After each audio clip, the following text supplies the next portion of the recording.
Alright, this is one of my stuff. This is my McCulloch Super 250, and it's been running rough lately. Give it throttle and it'll just bog down. Sometimes if you choke it, then you quickly give it throttle or rev up. So basically it's got a fuel delivery issue. So I'm just rebuilding the carb. Sometimes you can find the really thorough Tillotson kits. These these HL63s, but it's kind of tough sometimes. So usually end up getting these cheaper kits that don't have that much. So you gotta be careful with the gaskets that you mess around with in here, because you might end up having to reuse some. Well, there's inside there. There's a sintered filter there. My kit did not come with one of these gaskets, so I'm not gonna mess around with that one. And looking at these two gaskets, they're different sizes, so I'm gonna have to reuse this one. Yeah, these old diaphragms tend to get worn out after a while. And there's actually a little bit of crap in here too. They'll get it cleaned up and change that needle out.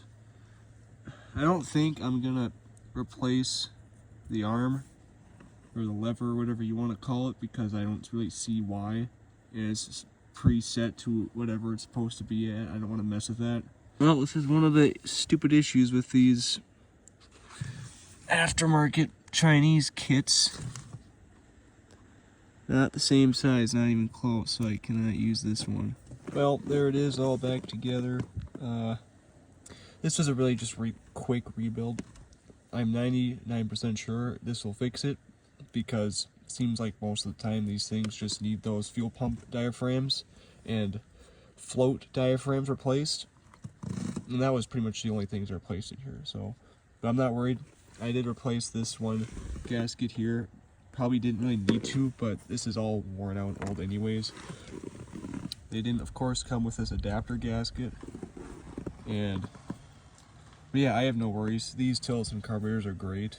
I actually used to own another one of these saws, and it was originally with the OEM Mac Carb, and that thing was a nightmare to work with. So I ended up actually converting it to one of these ones. And then that saw, actually, I lost that in the garage fire. And I was pretty sad about that, because I absolutely love that saw. I actually have a video of it running on my other channel, the Mr. Airsoft channel. And so then after I lost it, I went onto some online forums and asked if anybody had another Super 250 for sale. And thankfully somebody said yes, it's been sitting around for a while, so he just shipped it to me. And I never even touched the carburetor when I got it. I actually just wanted to see if it would fire up, and it did. And it ran it for most of this year. So now it's finally come to the point where I have to rebuild the carb. Couple more things. Original clamps that are on these are annoying. I put that on there. These hoses, I've never had to replace them before, thank God. They are not fun to mess with though, especially because since they're old, they're pretty weak. So my old one, I actually hit it with brake clean, and the thing fell apart on me. So I had to actually take it all the way back to here and then splice in another hose. And boy, that was annoying. So I learned my lesson with that one. Tightening the carb up to this. You do not need to crank this thing down, because it's really just a carburetor just trying to seal small amounts of fuel and air. You don't have to crank it down or anything. I've heard horror stories of guys that crank these bolts down too hard, snap the ears off of from the magnesium. And there's really not much you can do about it, because it's all just one big die-cast unit.